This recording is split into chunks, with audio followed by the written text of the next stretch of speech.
Are we live? So what's up, everybody?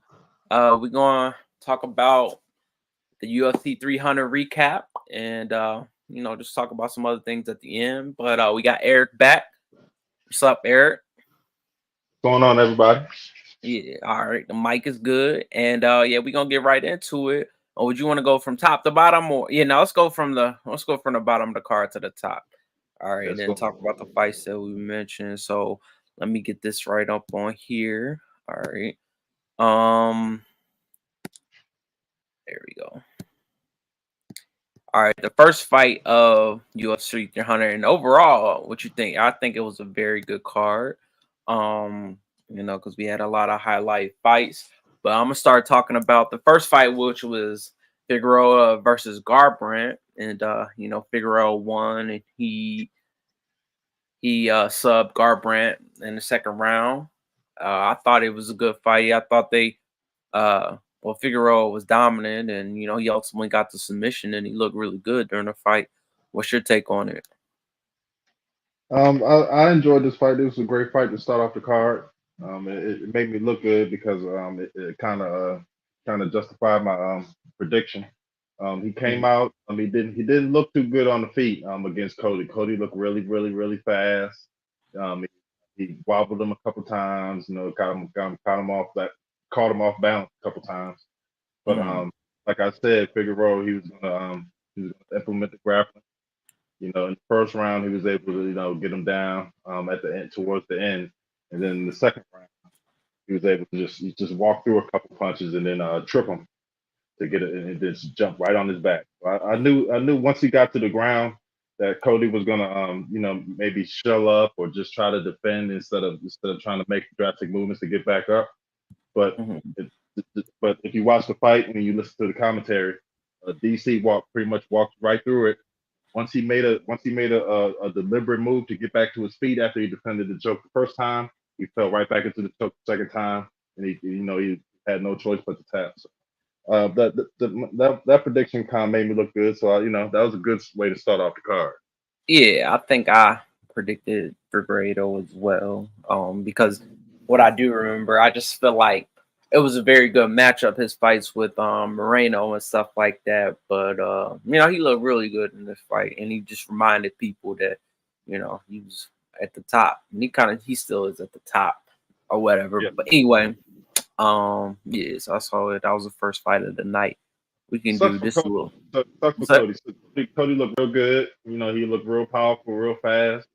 But it's always a Achilles heel. With these explosive strikers that either they have excellent get up and they can just you can take them down. They'll get right to the cage, get right on the back on the cage, get right back to the feet. But with Cody, he got taken down against the cage, and he used the cage to get up and get out the cage, get out the choke the first time. But that second time, he just it's almost like he quit. But he all the momentum that he had getting out the choke the first time, it kind of Right. got stuck out of him. Sorry, I'm looking for something Sucks, real quick. sucks, sucks for Cody. You said what? I said sucks for Cody. He had a little bit of Yeah, momentum in the first round. He definitely won the first round, but he couldn't finish. right. It's all good. All right. We'll go to the next fight, which was Bobby Green versus Jim Miller. And like you said, and which they even mentioned in the broadcast, Jim Miller he was on UFC 100, 200, and 300. And I will say, even though he got his ass whooped, I hate when people actually say this, but he actually looked good for the most part. Like he was fighting, all right, but he did get his ass whooped pretty bad, and he got cut early, which made things even worse. But Bobby Green was definitely the better fighter, and it kind of reminded me of the Sean O'Malley versus Cheeto Rivera fight. Like he was getting his ass whooped the whole fight. Mm. But he stood in there. That's what people say. He had heart and stuff, and Jim Miller old, so yeah. But it was overall, I thought it was a good fight. Like I said, Bobby Green was just the better fighter. So what you got to say about it? Yeah, Bobby Green looked like the better fighter. He looked like the younger fighter. He looked like the more explosive fighter. Just everything. He looked better in every facet of the game. Jim Miller didn't shoot that many takedown attempts. You know what I mean? He wasn't able to get his grappling going. So like right after the first round, he got that little cut, and the cut just got bigger and bigger. So after the Yeah, first round, Bobby was just letting go. He was just letting off, just one twos. You caught him with catch him with that same little awkward jab that he throws out. He'll just throw his leg out and then catch it with the little jab coming over. He does that pretty much like every exchange, but he was able to land it over and over in the same spot. That's why that eye opened up real good. But he did look like Cheeto. You couldn't put him away. He walked through everything. Just face all messed up. So um, I wouldn't say he looked old. You know what I mean? He didn't look old and slow and listless. He looked right. like That's true. he Yeah. like he still compete. So he Yeah, just exactly. Yeah, that's one thing I will add. I don't want to be disrespectful. I mean, he is older. He is an older fighter, but he was competitive, even though he lost. I will say that. Yeah, that's a good way to put it. yeah. It was a good match. It sounded like a bad matchup for Bobby Green because you figured Jim Miller could use the grappling like pretty much like Davison did, but he was able to keep it on the feet. He was able to keep the distance. And it was an ass whooping. But it was an ass whooping, right? That's Mm. that's how I put it. It was most definitely ass whooping. So It was an ass whooping. yeah. Yeah. All right. So go to Jessica Andrade and Marina Rodriguez, and you can start off with this one. Give me your take. I'll go next. Okay, well, I picked against Andrade. You know what? Last week I said something. I said I don't pick against my people, and I wasn't Right. talking about black people. I was talking about people that are my favorite fighters. But Right. I did go against my rule, and I picked against Jessica Andrade, and she made me look bad. She pretty much did what Jessica Andrade does. She didn't do anything special. They didn't do anything we haven't seen before. But she was able to just to be the stronger, more explosive fighter and the more aggressive fighter. And she caught Marina against the cage over and over with the same little hooks. She'll get over the guard and catch her right on the chin. And pretty much after the middle of the second round, Marina was she was just gassed. She was just trying to stay up on the feet. And Jessica, in the first round, she was able to use the wrestling, and she had a pretty much I think it was 3 minutes of control time in the first round. The second round, she was just stalking her down, running her down. In the third round, Marina kind of won. I think she won the second round. But the third round was all Andrade. So it was good to see that she because I thought she was I said she was aging out of the sport. She was her skill set was getting kind of old, but she was able to make it effective against Marina, and kind of sucked for Marina. Like I said, she has no punching power, so she wasn't able to back Andrade up the whole fight. So that was pretty much how she lost.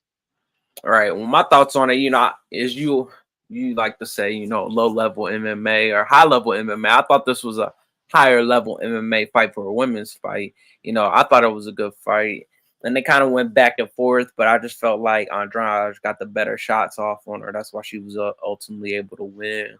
But like you said, Marina didn't really have that power to get Andrade. I felt like they were both technical fighters. And Andrade, in my opinion, and I remember texting you, I just felt like Andrade don't have that killer instinct like she used to, because I just felt like I don't want to say, especially after that first round, I felt like Andrade was a little gassed, but she wound up getting the better out of the exchanges and stuff like that. So I'm happy she won. Actually, I remember in our prediction show, I predicted against her as well.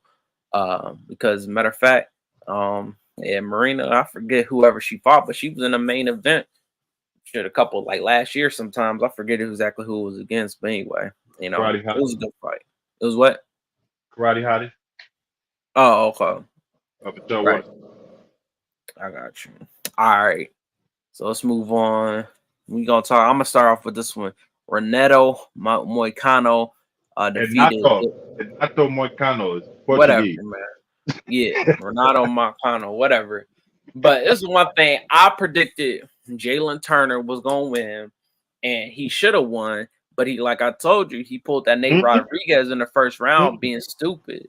And Yeah, yeah. but that was fucking stupid. Like, I mean, I'm not a fighter. Well, I mean, I know how to fight, but anyway, I just don't understand that at all, man. When you're in that level of competition where you do some Nate Diaz type shit like that in the middle of a fight. Okay, yeah, you drop them, but just like in basketball, just like in fighting, just like in real life, man, you don't stop till the ref stops you or the police stop you. All right. Like, seriously, you just gonna point at him and shit, and then he winds up in the second round. What? Yeah, knock his ass out. Matter of fact, yeah, he's on top of him and knocking him out and shit like that. So this is one of those fights. That's why we doing a recap show, so people who didn't actually watch the fights, you can know.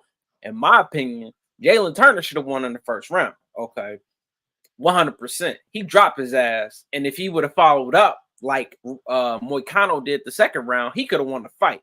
But I just don't understand that mentality and shit, and pointing at him and shit like that. It's always up to the ref. Now, excuse me, I shouldn't say that. It's not always up to the ref, but um, if the ref would have noticed that the dude was out in the first round, then he would have did it. But apparently, he got right back up. That's why he didn't stop it. But I just, I was rooting for Turner to win. And then I will say this too about Moicano looked good because one, he was able to get some reversals on the ground. His ground game is really good. Okay, I was surprised, and Jalen Turner was actually bigger than him, and he was wrapping Jalen Turner up, and that's why he was able to get him in that second round. So that's pretty much all I got to say about. But shout out to Moicano. He got the win, and hey, but he did get caught in that first round, so that's why he absolutely got caught. Yeah, man.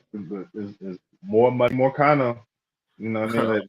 Like I said last week, the Money Morcano name, he you got to win. You got to win by any means. So Mhm. after the first round, he got dropped, and you allowed him to get back up, which was really really stupid. And it came back to bite him. So it was Right. good that Morcano was able to win the way he won, win in the way he won, because we expected him to hold him down and try to look for a choke for 2 rounds. Pretty much after the first, because he lost the first. But he was able to get the ground and pound stoppage. Which was much more entertaining. You know what I mean? It wasn't more entertaining than this. The post fight speech. Yeah, yeah, he shouted out that book or whatever. That's what a whole bunch of people on Twitter are talking about. I mean, uh, yeah, that was a very political statement he said because he talked about whatever, saving the country and shit like that. And he ain't even from here, but yeah, I forget the book he was talking about, but yeah, Yeah, he did. man. It was good to see. I mean, he's becoming a fan favorite more and more each fight. I mean, Yeah, Joe Rogan is Joe Rogan is equally as funny. What I mean? Just allow him to talk, allow him to get his shit off. What I mean? yeah, Gotta let him get his shit off. Even though he wasn't on the main pay per view or the main card, he was on the early prelims, but he was still able to get the win. He got his money. He can't afford to lose. So no, I'm excited to see who he fights next. The,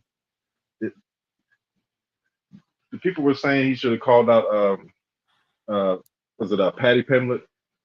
yeah, Yeah, but uh, that would be sad to see. He would fucking wear Pimlet out. A lot of people would wear Pimlet out. So I would rather see Bobby Green called out Patty Pimlet. So I'd rather see Bobby Green beat the hell out of that guy. But it was good to see Marcano win. all right, I got you. All right, let's move on to the next one. Uh, that was Diego Lopez versus Sadiq Youssef, and I just say like this is one I predicted Diego Lopez to win, and I ain't gonna lie, I can't remember too much about this fight because it was the first round fight, and I know that Diego Lopez won, but he was dominant in that first round, and yeah, that's pretty much all I gotta say about that one. So, yeah, what you what you gotta say? It was a quick fight. I picked Sadiq to win. I mean, Sadiq never got a chance to use his kickboxing, use his distance. He got caught in the clinch. He got caught with real brutal uppercuts. It's like Robbie Lawler's last fight. Knocked And out. Robbie Lawler needs to retire, man. I'm tired of hearing about him, man. Shit. He did retire. His last fight. Oh, He okay, my bad. Yeah, with uppercuts in the clinch. You remember? You saw it. You probably don't remember now, but yeah.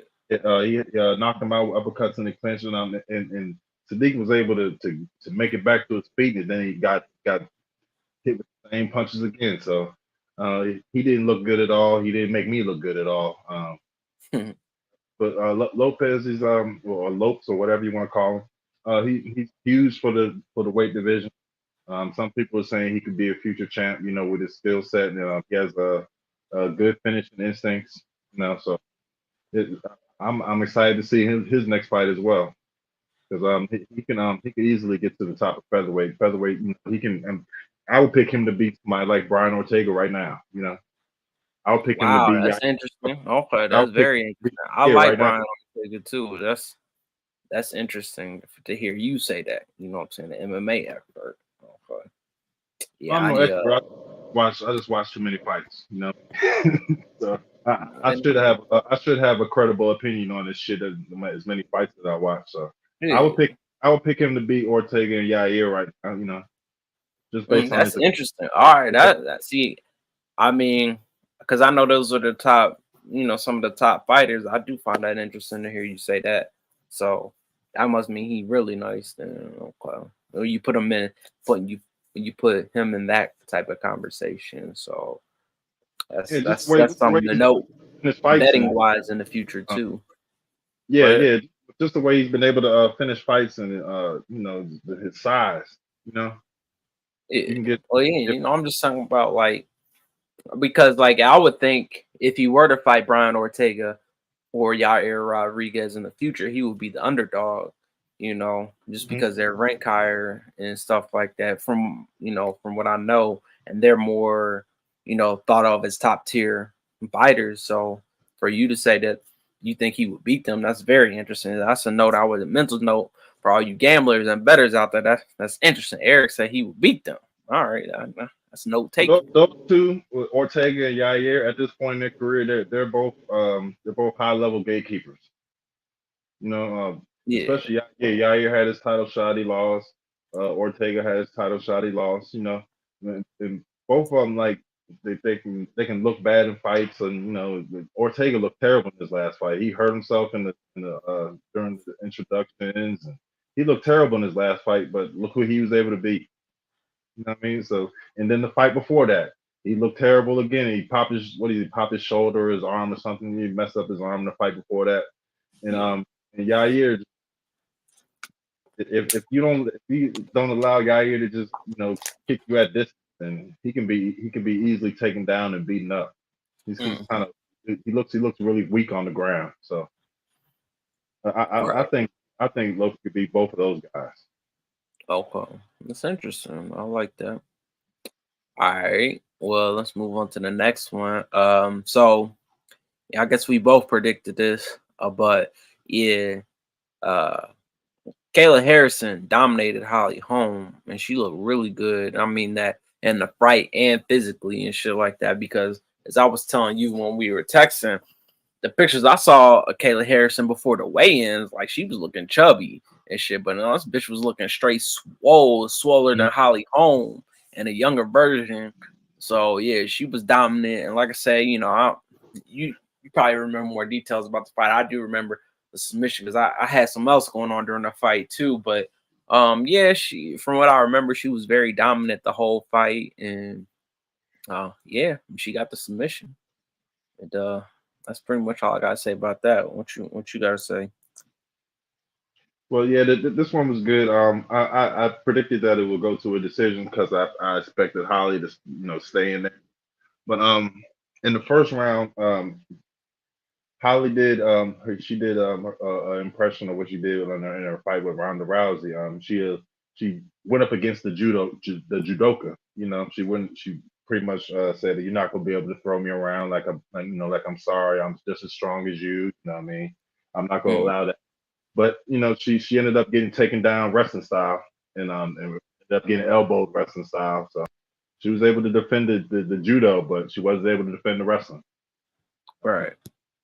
Kayla Harrison looked huge. Like no woman on the roster has a back like that. You know, Yeah. She looked huge. But one thing I didn't like, man, I didn't really dislike the fight. The fight was, it was just fine. I expected to go decision. It ended up in a dominant wrestling plan. But one thing I didn't like is after the fight, Kayla Harrison went over to Holly Holm and she prayed over her. They had a little prayer session and all that. And I was like, man, don't pray over me after you beat me. You know what I mean? Yeah. Hold on, you Don't, said Holly Holm? Yeah, all right. See, like I said, I had something going on during this fight, but yeah. I don't like that shit either. Okay, and well, hold on. One thing I forget, and I forget which fight it was, but I want to say, and we gonna get to it. I think it was the matter of fact, it was Sarukian versus Oliveira. I'm watching it with my brother and my sister-in-law and stuff. I'm hey, as an MMA watcher, UFC watcher, I don't like the shaking hands before each round. I don't like the patting. I understand maybe after a round, hitting somebody, giving them whatever, but the whole once the fight starts, hugging somebody or shaking their hand, no, that's time taken away from when you can get a submission. As a matter of fact, it was that Oliveira fight, but we gonna get to that. I don't like that shit. You can do the sportsmanship after the fight and shit like that. But yeah, I'm with you. I don't like that shit. Don't be praying over somebody, especially after you got your ass whooped. Like, no. Yeah. Don't like beat me up and then elbow me in my head and choke me into submission and then say, oh yeah, God wanted me to win more than you today. Right. You know, Yeah, it's like that's that. crazy. That don't sound good. I don't like that. That didn't sit. That didn't sit well with me. But other than I don't that, like she that looked shit at good. all, man. Like, don't be doing that. Say that sportsmanship. I understand to a certain point, man, but you gotta understand, man, like this is fighting too. Like I understand, like, you have the respect for your opponent and stuff like that, but save it after the fight in the right way. Yeah, I don't want with that shit, especially after you lose. That's just crazy. So so so Like you of so course I understand. I understand what people do after they might knock somebody out, praying for like, I hope they okay. I don't want them to die, type shit. But no, you shouldn't be doing that. Just take your loss and keep it moving. so That's kind so, of so what you Jamal Hill did, and we gonna get to him because that was a quick fight anyway. Yeah, that's all I gotta say about that one. We should so go you there. definitely don't like how you definitely don't like how Oliveira goes over to the other side and daps up all the coaches and gives I don't everybody like that shit at all, man. And it's like just um, like for real, man. It's not little league baseball and shit like that. This is professional fighting. Like like I completely understand once the fight is over and shit like that, y'all you can hug it out. You got all the trash talking before the fights and all that shit like that, and you know a lot of animosity. But once the fight is over, the fight is over. You can do that. The whole I understand maybe after the round doing something, but like I'm talking about like specifically, I hate, and we had this conversation with my brother, sister, and I think my brother was agreeing with my sister-in-law didn't agree. Was like, yeah, man, once the round starts, y'all hugging each other and shit like that. That's literally time taken away from a submission attempt, and we gonna get to the Oliveira fight, but he had to do it in the submission, you know, and mhm. and then if like in the guillotine choke, if he wouldn't have been hugging the first couple seconds of the round, I could have been an extra what's the name, but we don't get to him because like Sharukian got a tough ass neck, man. Like for I need his neck exercises and shit like that because them chokes was tight, Yeah, you know. that boy on drugs. But Yeah, that's true. That's he, true. That's he on probably he on the same drugs that Kayla Harrison on. But yeah, yeah, and Connor on right. yeah. But Kayla did she did great. I think that was the best way her debut could have went. You know, what I mean, she actually got a finish. She looked dominant. She looked strong. She looked like the best girl in the division already. You know, what I mean, she called out Rocky, but Rocky got a new baby and stuff, so she probably don't want to fight till later on in the year. So she'll probably hang out, wait on Rocky because that should be a bloodbath as well. You know what I mean? Because Rocky's tough, but there's no, I mean, the way she made Holly Holm look, she has no chance. You know what I mean? But Right. it was I good. got It was good to see Taylor get in there. And, she looked like a UFC fighter. From day one, she didn't have Rocky start. Because Holly Holm fought Rocky. Holly Holm had a Rocky start. She fought Rocky her first fight, and it ended up going. I think it went to split decision. So yeah, Holly Holm's first fight in the UFC in the promotion. It was a test, but Kayla's it wasn't at all. All right. Now I got you. All right. Now I'm gonna get. Let's move on to the next fight. Aljo and Calvin. And I want to say, just from what it's been what 2 days, 3 days now, but you pretty much called this fight to the T.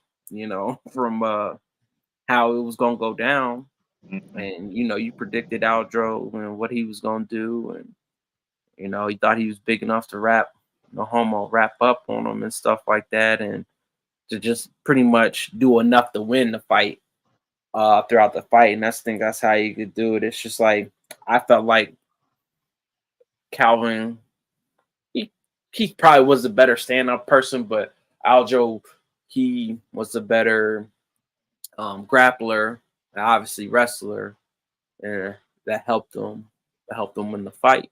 So, shout out to Aljo representing Jamaica, and shit like that. But yeah, that's pretty much all I gotta say about that one. Like I said, I probably should took better notes on the fights. That, I'll do that next time. But yeah, that's Well, all I gotta say. well, with these fights, with Aljo, um, it's hard to call what Aljo does dominant Yeah, because it's and I also don't want to call it struggle grappling because if there's a guy that used to fight, his name was John Fitch. He's probably the worst guy to watch fight ever of all time hmm because he was a strong grappler, he was a dominant grappler. But if you watched him grapple, you watched him wrestle, it looked like he was struggling for position, struggling to get it. You know what I mean? Aljo just put his head in Qatar's crotch for 15 minutes, pretty much, yeah, and it failed takedown after failed takedown after failed takedown. But he still has a position. He still has you up against the cage. You're still defending. You're posting. You're spreading out. I don't know what the technique's called, but you're kind of damn near split, trying to keep them off. You keep trying to keep your legs up. But what Aljo does, it doesn't look good. It doesn't. It's not fun to watch at all, and that's why I wouldn't call it dominant. It's almost like Floyd yeah, Mayweather.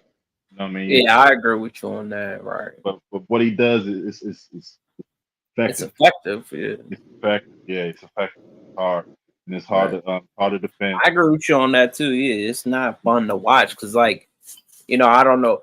Well, I know you watch some of the grappling stuff, but he even said, and I think we talked about this in the preview in one of his grappling sessions. He was like, "Oh, well, you just can't be on the back the whole time and expect to win." I mean, that's pretty much what he does and shit.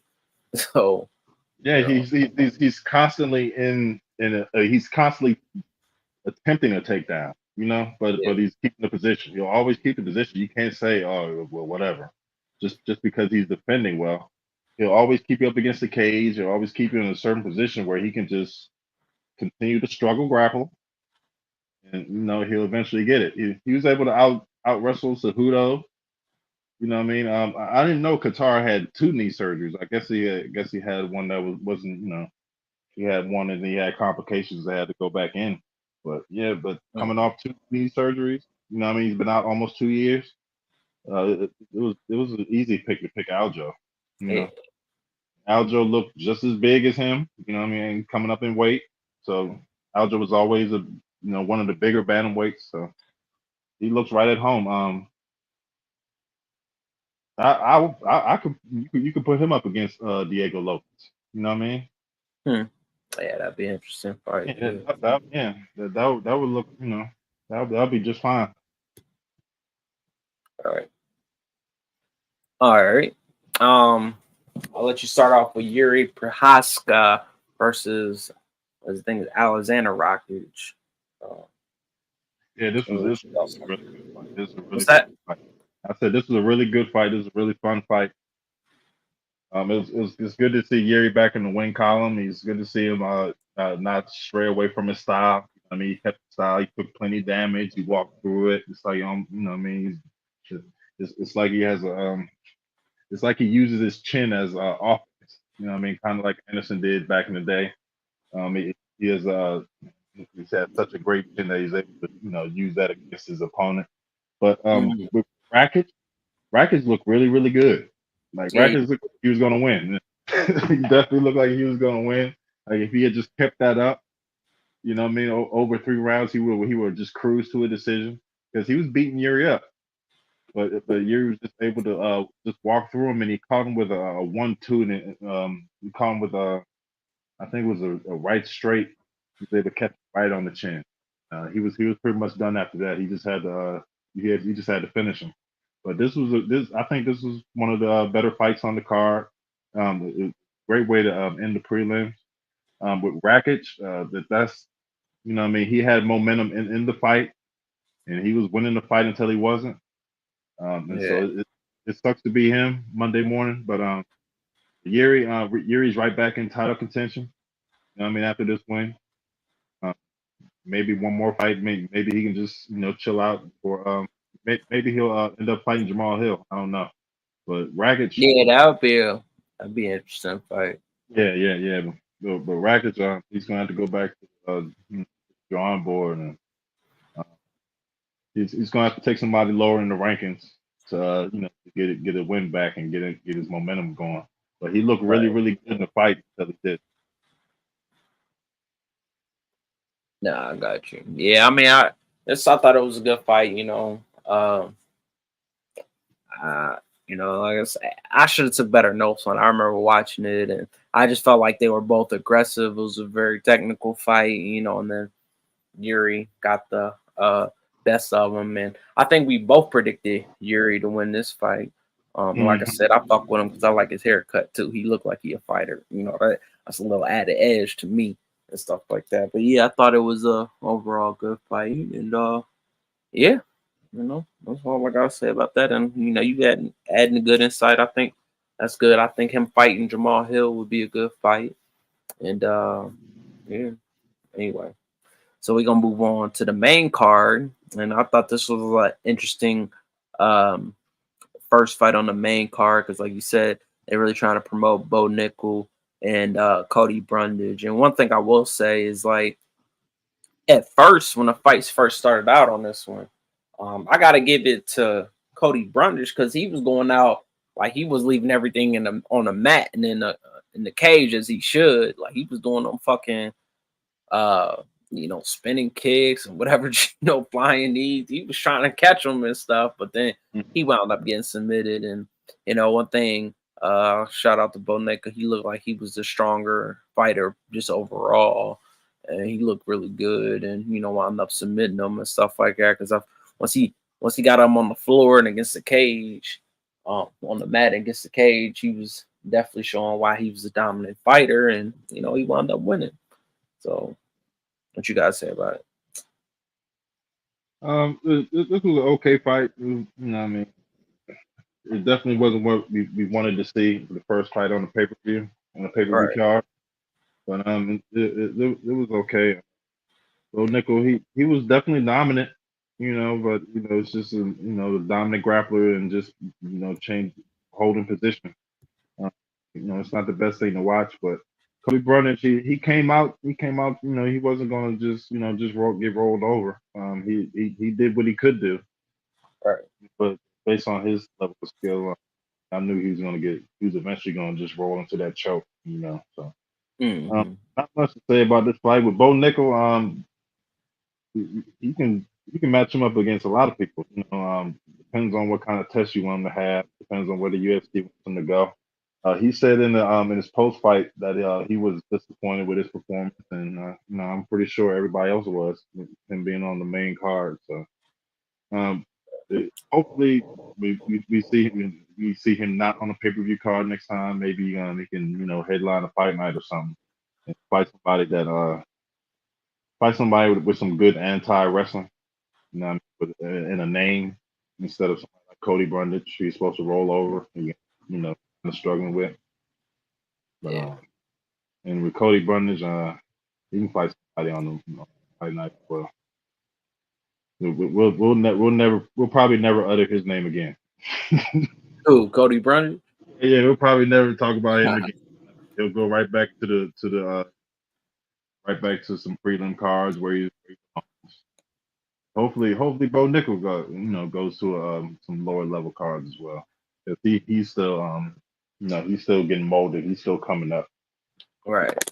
I got you. One thing I will say is like, he was the biggest favorite on the card, and one thing I look with is, the fight did end inside the distance, which is good from a betting perspective. When you're that heavy of a favorite, no fight should be going to should be going the distance and stuff like that.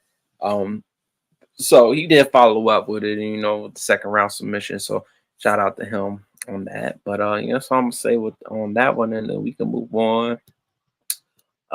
Let's go. Arman Sarukian versus Charles Oliveira. So I will start off with this one. This was a good fight. One thing I remember talking about in the preview was that Sarukian, although he was number 4, he was the favorite. And like we mentioned earlier, I think it must be very evident that he is on something, because Charles Oliveira, he's a BJJ specialist, correct?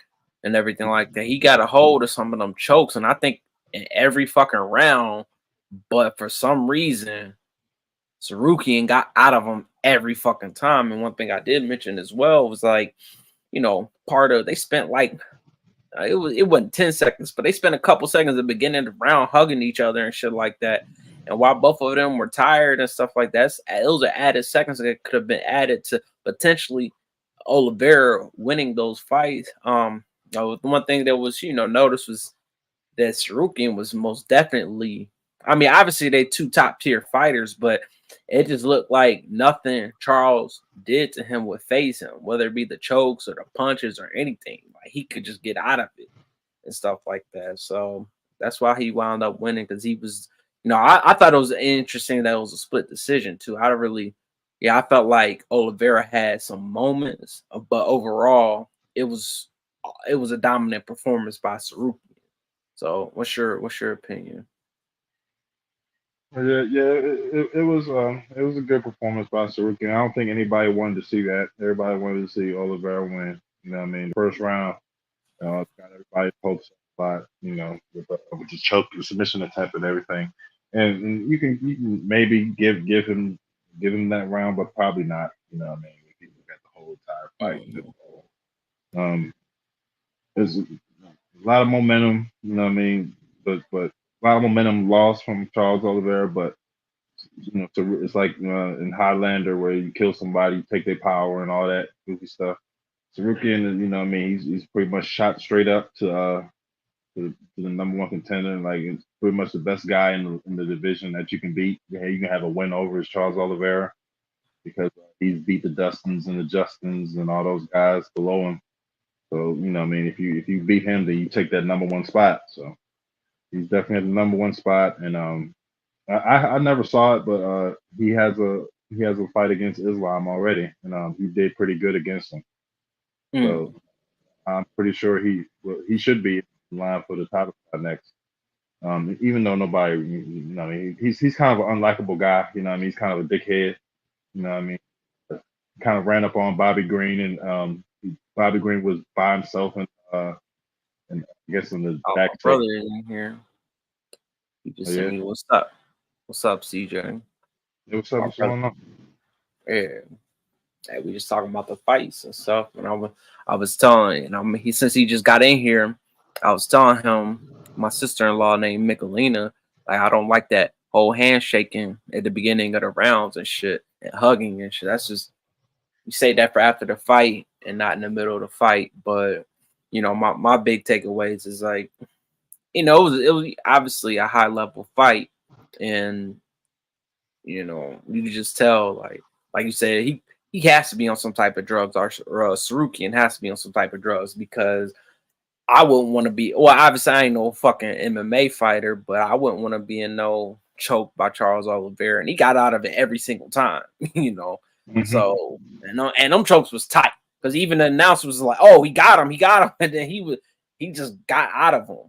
Sarukian just got out of him and stuff like that. Because you think the average and even above average fighter, if you get in the guillotine choke by Charles Oliveira, it's a wrap. But and he got out every time. So that's what I gotta say about that. But shout out to him for winning and stuff like that. All right, you got anything else to add on that one? The much more effective choke would be the rear naked. You know what I Yeah, mean? yeah, that's true. That's true. He was getting them in the guillotine, Yeah, most from what I remember. Right. yeah, the guillotine that's that's more of a more of a strength move. You know what I mean? You're gonna blow Yeah, your arm. exactly. Yeah. That's why they was talking about in Dustin's last fight. He kept jumping for the guillotine on Saint Denis. You know what I mean? It's a low completion rate for submission. I guess you would say that coming from somebody that's trained. Yeah, All right. That's one of the least successful chokes. All right. Now I got you. All right, but yeah, that was a good fight. All right, now let's talk about this. Was definitely the fight of the night, and I know since you are the expert, and you are the expert, because I say you the expert. I'm gonna let you. Go ahead first on this one, and then I'll give my thoughts. Max Holloway versus Justin Gaethje. Well, this was the best fight on the card. It was more other than the broken nose in the first round, late in the first round with the spinning back kick. I said that they were gonna box at range. They were gonna land plenty of strikes, but there wasn't gonna be a lot of blood. I was kind of wrong about that. You know what I mean? He was able to bust that nose up on Justin. So he was doing a lot of bleeding throughout the fight. But other than that, Justin stayed in there. You know what I mean? He landed on Max plenty. He landed that leg kick plenty. I said that was going to be a problem for Max, and Max was able to crowd him. When he was able to because usually Justin will land the leg kick on the break. You know what I mean? So, he'll go a couple over the top and then land the leg kick on the break as you're backing up. So Max was able to come forward more and kind of negate that the opportunity for the leg kick. But in the first couple rounds, he took a few. He stood strong. Max looked strong. Justin looked how Justin always looks. But Max coming up in weight, we wanted to see how he would look. He looked just as big. Hopefully he stays at lightweight. But other than that, we obviously going to talk about the knockout sequence. You know what I mean? Max has done that maybe 3-4 times in his career, where you just end the fight just in Yeah, the to middle. bang it out at the end of the fight, Yeah, right? yeah. And that's probably the highlight of his career. You know what I mean? That knockout on Justin, because Justin doesn't go to sleep. Nobody knocks Justin out. You can stop him, but he doesn't go to sleep. He's never been to sleep like that in his career. To put Justin Gaethje out in a top 3 lightweight, you're Max Holloway, one of the a top 3 featherweight of all time. I really do hope he stays at lightweight and makes a run. Because you can argue that you can give him a title shot now. He's Max Holloway. Yeah. I really hope he stays at lightweight. This is the best fight on the card. I mean, a great exhibition of striking. So with Justin, is I feel kind of bad for Justin because he was supposed to get a title shot after this, and he's obviously not going to get it now. You know what I mean? He got knocked out, and Dustin stepped up. I think they just booked that for I think in June. So Right. Dustin gets a title shot.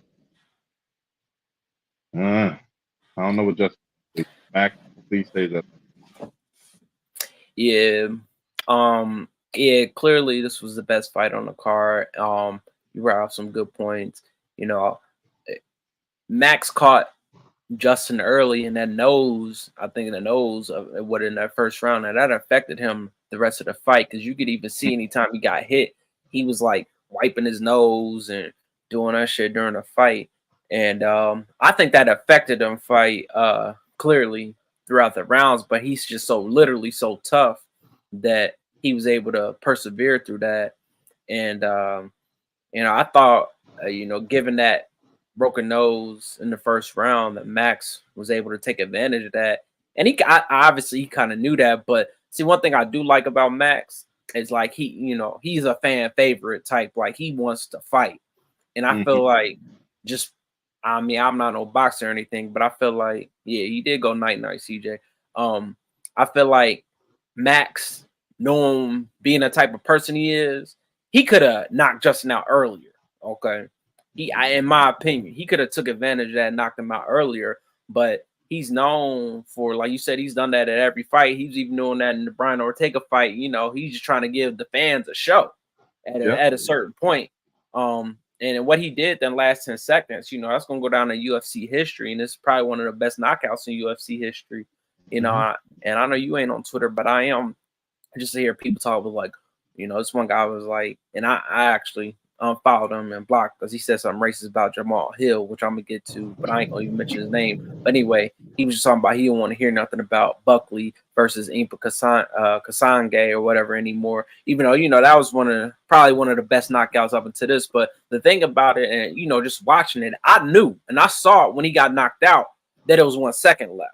Okay, and you could just tell when it, you know, when it was happening, that when he got knocked out, it was like epic, you know. And that's one thing I respect about Max and something like that. And you know, we've had the personal conversations like people who I wouldn't want to mess with, and so I won't want to mess with damn near any male fighter or whatever on the, but you don't want to mess with somebody like him who you know is a true fighter. Okay, like he just has the all around, you know, he just has the all around game and fight game. And like I said, he wants to do it for the fans too. And if you watch his interviews and stuff, you know, people like him and I like what he says and stuff like that. But yeah, he did go night night and he was like, let's just leave it all out there with 10 seconds left.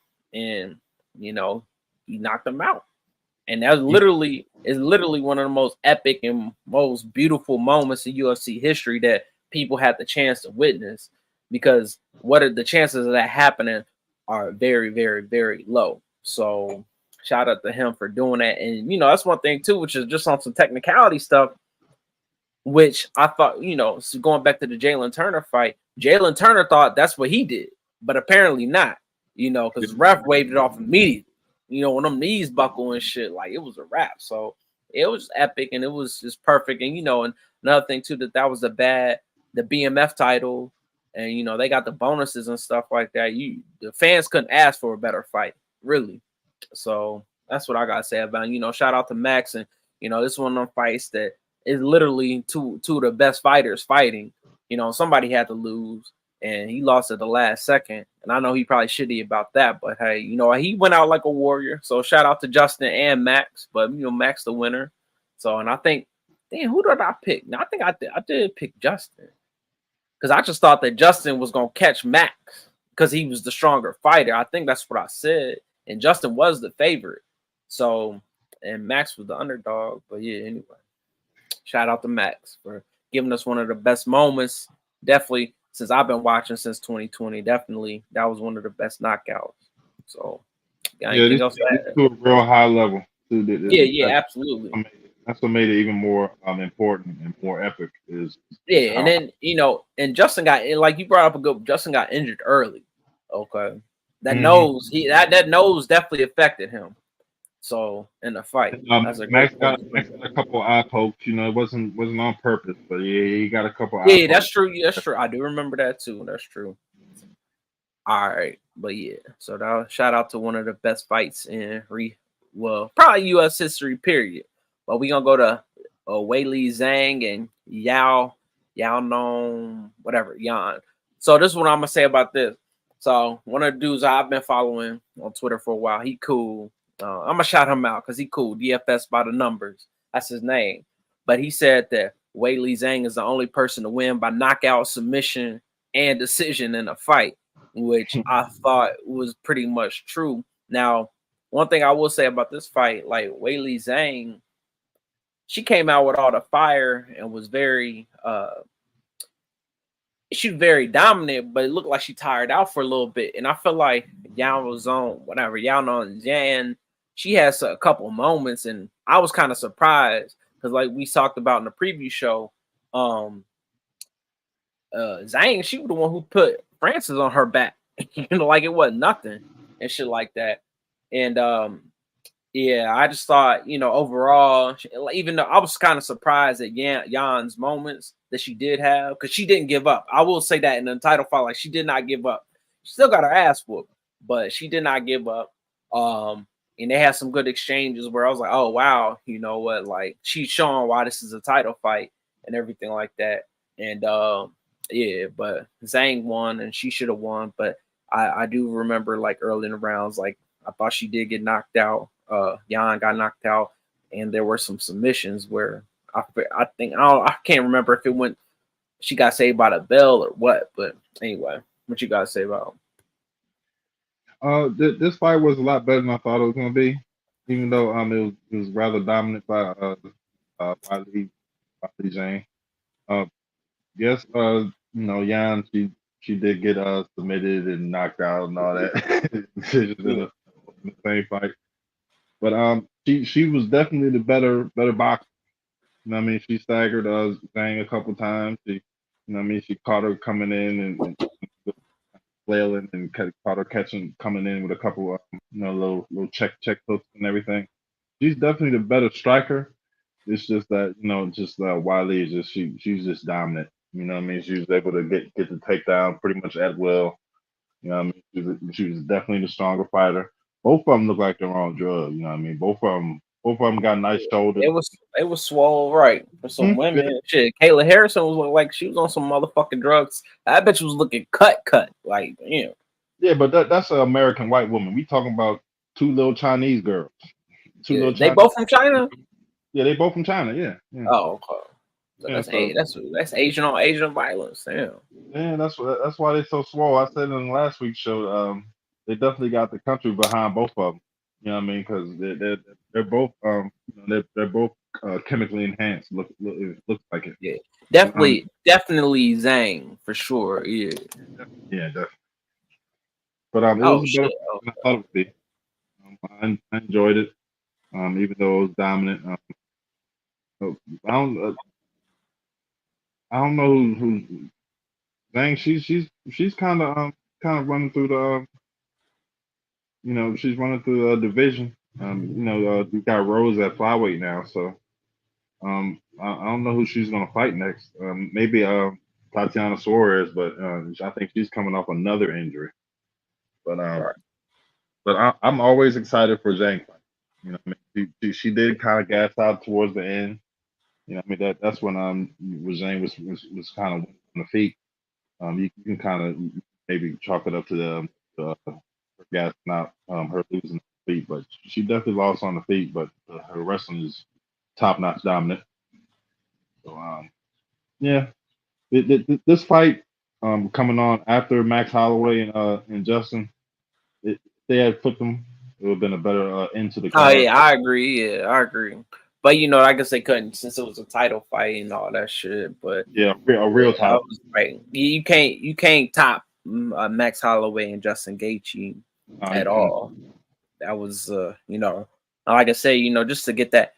To me, it wasn't a knockout. It was a knockout with 1 second left. That's what it was. That was epic. So anyway, I ain't got much to say, but like we said on last show, I'm keeping respectful. It was a good fight for some women fight. Yeah, obviously they were both beasts. And one thing I will say, I think it's important to mention, especially with Justin Gaethje and some of these, actually a lot of fights on these cards that people need to remember. That's why you hear on Chasing the Truth with Eric. These were some high level fights overall. Like these were damn near every fight featured a top fighter on this card. So just because people lost on this fight, don't mean that they're a bad fighter. They just fought somebody that was, a top tier fighter. So same thing with damn near everybody on this card. So all right, so we'll move it up to the main event, and like I said, I was rooting for Jamal Hill, but one thing about Alex, he is our age. He a couple weeks, he like 2 weeks older than me, and everything like that. But ain't really much to say about this fight other than Jamal got caught, and he got caught early, which was predictable. If I was betting, and I think I mentioned this, I would have bet for the fight to end inside the distance or in with a knockout. You can do that on some websites. This fight was 100% not going to go to distance. think I even remember proving saying that on the preview show. But yeah, he got caught, and it was a lot of trash talking before he did that little stand over him and shit. So shout out to Alex Pereira for winning. Yeah, this was predictable, especially after the long layoff by Jamal Hill and everything like that. I like his confidence and everything, but yeah, he got knocked out. So shit, he got knocked out. It was bad too. As a matter of fact, if you remember, that's why you hear on Chasing the Truth with Eric. Right before, I think it was either an eye poke or not an eye poke, but no, he got kicked in the nuts or something, and he waved the ref off and then knocked him out a couple seconds later after that. So Alex Pereira looked like he was just confident from the jump that he was gonna knock out Jamal Hill. And yeah, that's pretty much all I gotta say about that. Shout out to Alex for winning. And yeah. Yeah, yeah, like you said, that pretty much added to the legend of Alex Pereira. That's he's bypassed Izzy's career by far already. He actually went up in weight and he's defended his title. He beat Izzy at middleweight for the title. Like Izzy's sitting in the crowd looking mad. You know what I mean? It was great to watch. It the waving off the ref and then coming up with it's called a shovel punch. They Mm-hmm. catch him and his eyes roll back. Like it was a great way to end the card. I mean, if you couldn't have Max to end the card like he did, it was a great way to end the card. It was dominant. You know what I mean? Jamal Hill, he took his leg kicks. He took a couple leg kicks, and he didn't. He stayed on the front foot. But like I said before, with the way his style is, he's gonna drop that lead hand. He's gonna kind of leaned over, and kind of lean his chin out a little bit. And he's gonna throw that right hand over the top. The way he got caught coming in was leaving that lead hand down, and he got caught with that shovel punch. It kind of comes like an uppercut, kind of comes like a hook, but either way, it has power on it. And Mm-hmm. that punch is, he's knocked out. Maybe I think it's 3 people with that punch. You know what I mean? Already in UFC, so he's just becoming more and more legendary with every fight. He's winning his fights easily. He won this fight easily. So Yeah, you won him very easily. The yeah, matter of fact, let me look. I think this was the quickest win. Hold up. Nah, Diego Lopez was the quickest win, but this was the second quickest win. mm-hmm. Um, of the car, which was the main event. But yeah, he shit. This was expected though. It was gonna be a quick fight, but it just so happened that they were on the main card. So yeah, But Alex Verhey is a star, man. yeah, He's a fucking I star. agree. I agree. All right. That wraps up the recap. But we're gonna turn it over to also we'll do a show in 2 weeks. Was it 2 weeks? What's today? Like, about well, not next Tuesday. Yeah, next Tuesday. Previewing the next card, which features. Let me see who it is. It's Called some. some bullshit. What's that? Called it some bullshit. Yeah, that's what I'm saying. Let me see who's on the card. Yeah, Mateus, Nicolau, and Alex Perez, and Ryan Spann. I don't even know Bogdan Gustav, Ariane Lipsky. Let me see who else I'll be looking for. Dontel Maves is fighting. All right, and yeah, just a whole bunch of people that's why it's a fight night card, and then there ain't no UFC whatever card. But yeah, But when man. you So what else you we gonna talk? We gotta let the people know what else is going on. when you hear those names that you just went down, that's why the name of the show is Watched MMA. Because even the sport is kind of watched. Because you'll have the UFC 300, one of the best cards of all time, and then you have just a regular fight night card where you don't have to watch any of the fights. You can Yeah, watch one. You can maybe turn it on if you're on the couch. You can watch them on demand like I do later in my leisure. But when it comes to these cards, like there's a lot of fighters on you that when we recap the next card, you'll see how how wise we are, because we can talk about Oliveira, we can talk about Bobby Greens and all those guys. We can talk about those guys all day. But how much do you think I have to say about Matthias Nikolai? Yeah, exactly. Matter of fact, he fought Roy Val, right? I think so. He fought the other guy. He fought the other guy who's a real good fighter. I forgot his name. Yeah, but how long do you think that show's gonna be when Yeah, y'all because I'll be honest, like, I don't. I'm gonna go through like, all right. Let me look at Alex Perez. All right, yeah. I mean, obviously, I've heard of him before. Definitely Ryan Spann. I ain't gonna lie, I had no idea who this Bogdan Goskov is.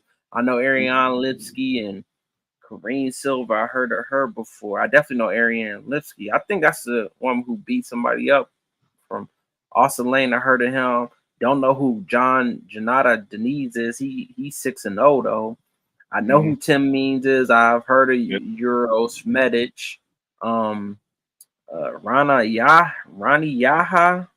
Yeah, Ronnie Yaya. Yeah. Yaya and Name then like Victor Yaya, M. and it means that those guys are over 36 years old. Okay. Yeah, so that's Washington right there. Right. Austin Hubbard. I know Austin Hubbard because he was just on the Ultimate Fighter, and then he fought before he was on Ultimate Fighter. So I know him. Mikhail Figlak. Don't know who that is. Dontel Mays. I know who he is, and Kai. That's John Jones' training partner. Oh, okay. Kai Machado, Marnik Mann, and Ketlin Souza. I know her of Ketlin Souza. Mm-hmm. Marnik Mann, not very sure about her. And then Gabe Green, James Lontop, Ivana Petrovich. I heard of her. And Leon. Yeah, I definitely heard of Leon. Now I know this haircut that they got on ESPN. And Gabriel Benitez and Machate. Or whatever. So yeah, that show would be out. But if we do it, I'll do some research prior to it and stuff like that. But yeah, man, what else is going on? What you want to talk about? I know we said we was gonna end it with, because the other show was like an hour. Both of them that we did, look, the one last week and the one 2 years ago, they were both around an hour and 45 minutes. So we got some other time to talk. People gonna be on here. Fuck it, we hear what we talking about. What you want to talk about, man? I'm gonna leave it up to you. Cause So this is the portion of the show where we supposedly lose viewers, even though we don't have any. yeah, we don't got shit no right now, so that's why I don't give a fuck. We talk about wherever. So this part of the show from going on from now will be we talk about maybe something in the mainstream media, or uh, God forbid politics, or just whatever people are Yeah, talking because about. one thing I will say about politics, which my Twitter is very diverse. I like to hear both the sides of the argument and stuff like that. But I ain't gonna lie, man. I'm kind of getting tired of hearing this shit, man. And one thing too, that I will say, which is very important, Eric, because well, you're 37 now. I will be 37 in a couple months. We should be talking about politics, all right, at our age. It's relevant to us. All right. We this is our country now. And I just feel like it's a changing of a guard in a lot of aspects. Um, However, one thing I will say is, like, it's an election year and it's a lot going on. I feel like that, because I follow things on a daily basis. Okay, so I feel like I have a very good sense of what's going on. And one thing I will say, just for anybody who's listening, which I do feel is very important, given that it's an election year, we have multiple things going on both sides of the spectrum. One, we have Biden, who's old, who's I think 81, running for re-election against Trump. Okay, Biden, which they kind of don't want to talk about on the news, but when we got all these illegals coming in to the country, they are giving them jobs, they're giving them money, and they're giving them housing.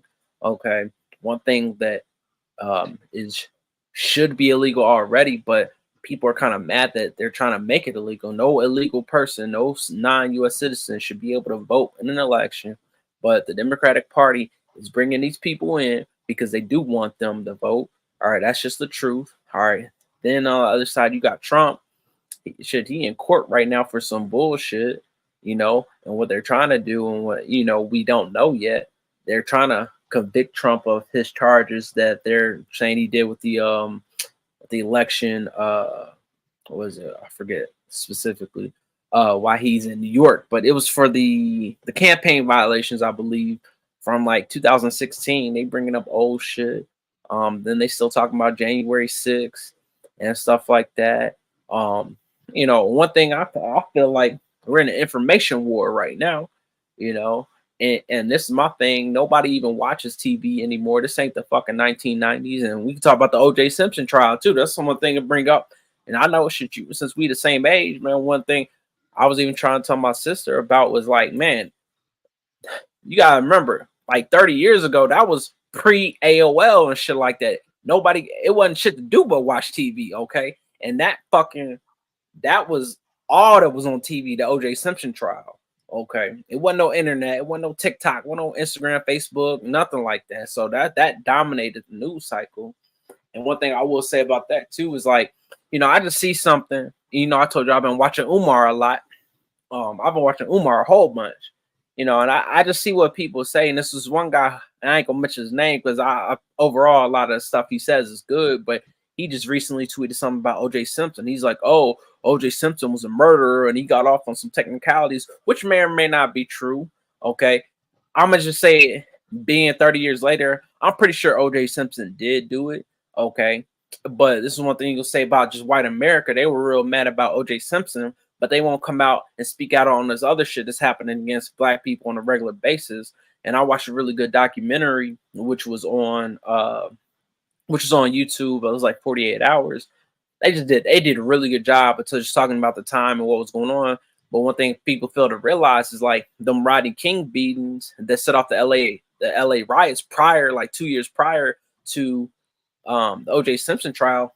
They didn't want the same shit to happen if O.J. Simpson was found guilty and stuff like that. There's a lot of context that was added to it and everything like that. But it's just a lot going on. But one thing I will say, despite technology being way more advanced, it's still the same shit as it was 20 and 30 years ago. Ain't shit changed at all. I'll say this about OJ. Yeah, that's good. That's a good topic you brought up. OJ, that was even me. I think I was in third grade. Yeah, it was we was in third grade when the verdict came out. All right. Yeah, okay. The chase happened. The chase happened. I remember when I was in second grade. It was like, yeah, it was like whenever that was. I was in. Let me look at the date of the chase. I'm gonna look.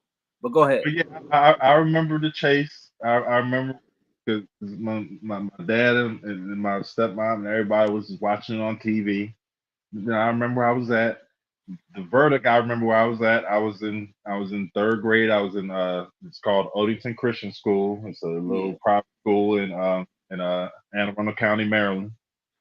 And my teacher during class, she was in the middle of a lesson. My teacher, somebody knocked on the door. My teacher looked at the door. You can see the little window in the door. She saw somebody in the door and she ran out the door. Man, and she left the kids bringing up. Man, that's the same thing that happened. Look, and this is what I told my mom. See, this is good shit to talk about. I was in third grade too, and I remember I told my mom, I was like, I remember when the principal came over the intercom and was like, O.J. Simpson is not guilty. All the teachers was like, all the teachers was like, yeah. I remember where I was at my school, Timber Grove Elementary in Owings Mills, when that shit happened. All right. All the teachers are, all the kids was like, because ain't nobody had no fucking phone and shit like that. Like, this was like in 1995. I remember that shit. And and that's why if you look at the documentary, like, it really divided the nation and shit, because you had all the black people like cheering and all the and shit like that. But this is one thing I will add to the context was like, in this, looking back on it, especially O.J. Simpson being dead now, there's a high probability that he did do it, especially his actions after what he, getting acquitted and shit like that. But fuck it. I mean, white people get off on technicalities all the time. Fuck it. Hey, it is what it is. And it was a very racially motivated trial and stuff like that. So I'll say this. You know, I'm the YouTube guy, right? So Yeah, I watched about maybe an hour or two of OJ shit. You know, fast forwarding 25 years, right? yeah. I, in my opinion, I think OJ has something to do with it. He might have paid somebody or hired somebody. You know, I think OJ has something to do with it, but he didn't do it with his hands. And it was such That's true. and Well, one thing too. the actual Well, thing one was of the things. so fucked up. Well, It was fucked up, right? Because he was supposed to. This is my opinion. He was supposed to be the one to show up and find the bodies, but that part that's the part that got fucked up. That's why he ended up running, and you know what I mean, and you know. So OJ got bad knees, and you know what I right. mean. Like Yeah, that's true. that was a young dude that he killed. It's Yeah, established. yeah, exactly. He was 25 at the time, man. You bringing up some good points. Yeah, go ahead. Now go ahead. No, I'm saying I No, was just saying like that was a young nah. dude he One killed. thing So that I people know that OJ this did is that. I mean, just the hypocrisy. This is one thing that we talked about my channel, what I'm gonna try to do, you know, and I'm independent when it comes to, like, I would never call myself a Democrat or a Republican, even though I lean right in some of my political views and stuff like that. But it's just the hypocrisy of, I'm gonna just say this, white America, okay?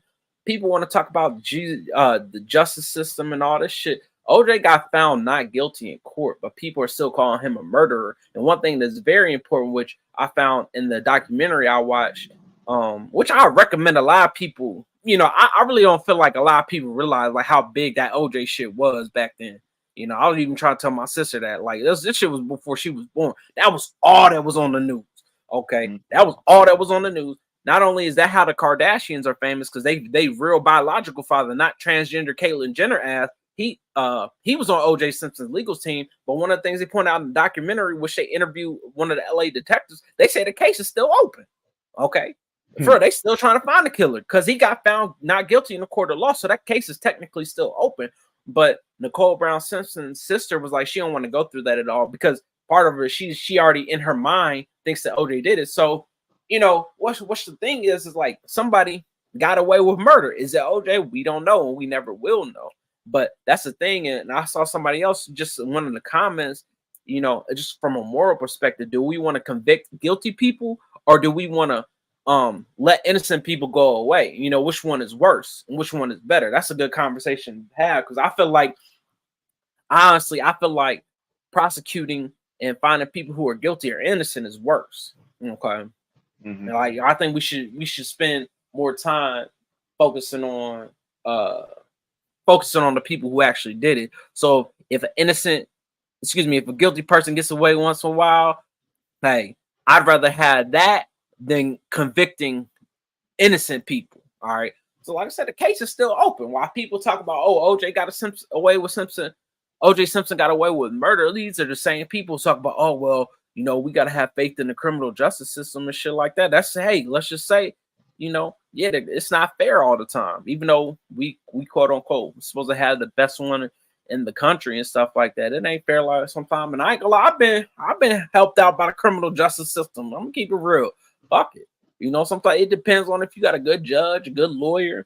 It depends on it's a lot of factors going into that. And shout out to OJ Simpson and Johnny Cochran. It was literally one of the best lawyers like of the '90s of the century. Shit, he did an excellent job. People forget to talk about him. And rest in peace, Johnny Cochran.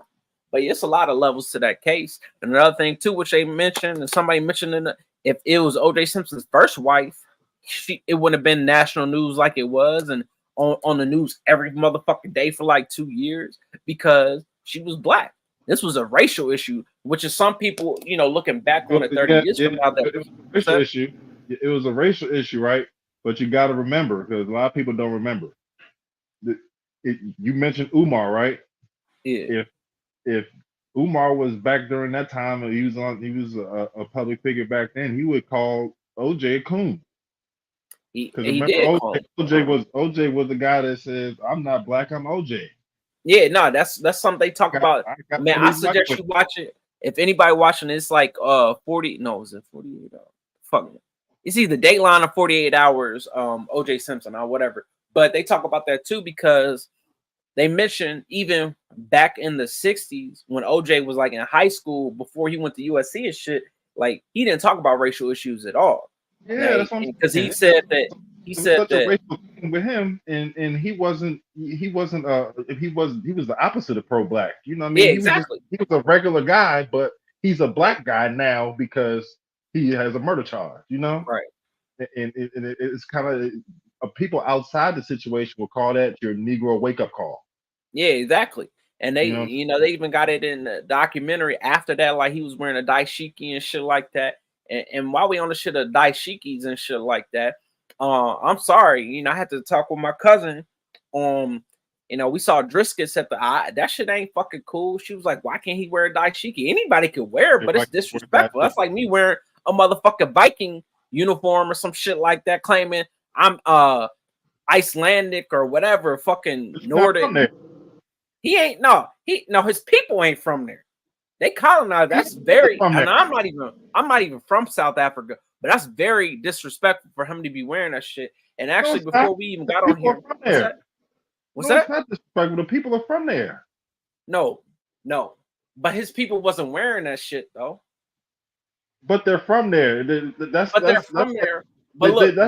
like your people from here, and they grew up wearing T-shirts. That's true. I'm just that's not something I would do. And I'm saying, but this is another thing too, Eric, which is just we want to bridge it.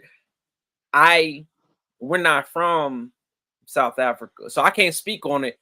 Maybe that's something that white people do there. I doubt it because I looked up the population of South Africa. Let me change my. I'm looking at. A dashiki is a cultural garb anyway. You know what I mean? Like if you go to South Africa, a lot of people got on fucking t-shirts and shorts and shit. You know what I mean? Like not everybody's walking around in dashikis like it's a thing. But to wear that, it's obviously it's obviously from a cultural thing. I don't have a problem with him wearing it. You know what I mean? Just because he's white, it's a problem. You know what I mean? So whatever. His people are from there. Like you have no trace to Iceland. So that metaphor is incorrect. Well, anyway, I was trying to do something with my camera. Shit. I wouldn't do it. But this one, the population of damn, I fucked up my camera. Yeah, you froze up. Yeah. You can hear me though. I was trying to change one. Oh, here we go. I was trying to change one of the settings. But anyway, the population of South Africa is like 7%, right? And it's like 80% black and shit like that. So I would love to talk to a South African to see what they feel about Driscoll's wearing that shit. Okay. Because like I said, if it's cool, that's what they do over there. That's cool. But I'm just giving you my perspective. Like for real. That's just like me saying that's just like a black person or even a white person wearing some Native American shit. Like I ain't gonna lie, I think matter of fact, I do got some Native American in my blood. Cause I was talking to my grandma about that the other day, like just about my family history and shit like that. My grandma definitely got some Indian in it. Yeah, exactly. Cause she like apparently my great grandmother married a Native American and stuff on my mom's side, and then I think my great grandfather on my mom's side, like my grandfather's father, who I never met, he died in the 70s. I think he was like half Native American or whatever like that. But anyway, I'm just saying like a cultural, it's just like a cultural thing that Europeans were not wearing. All right, that's all I'm saying. European, he has 2 or 3, maybe 4 or 5 generations that grew up in South Africa. Yeah. And just like I said, comparing it to t-shirts, I'm sure there are people in South Africa that wear dashiki every day. That's their normal form of clothing. But and one thing, the only thing I'm saying, but I'm not sure about that. I don't know, but I'm guessing, since they in South Africa, that happens. But I know this: when they came over to South Africa, they wasn't wearing no fucking dashikis. They was probably wearing it post apartheid. to like try to be there. And that's another thing too. And you know, we talk about Umar. Umar, shit, you know, if I give me enough money, I'll invite Umar on the show. But he, you know, he does a lot. I think he does a lot of shit for free too.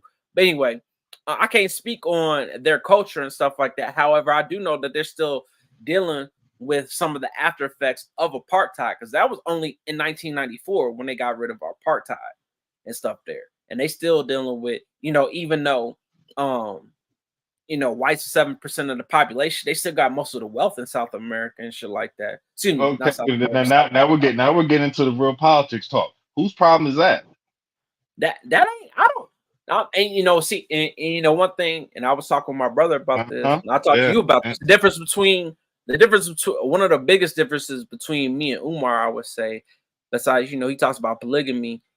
He's not pro-American. I'm a very proud American. That's not something Umar would ever say. And one thing I will say about South Africa, I've never been there, so I can't really speak on their issues there. Okay, I can only do from what I know and what I've seen in the news and what I've learned in school and stuff like that. You know, he considers himself a Pan-Africanist, which is good. You know, he talks Yeah, I about ain't going black back. people.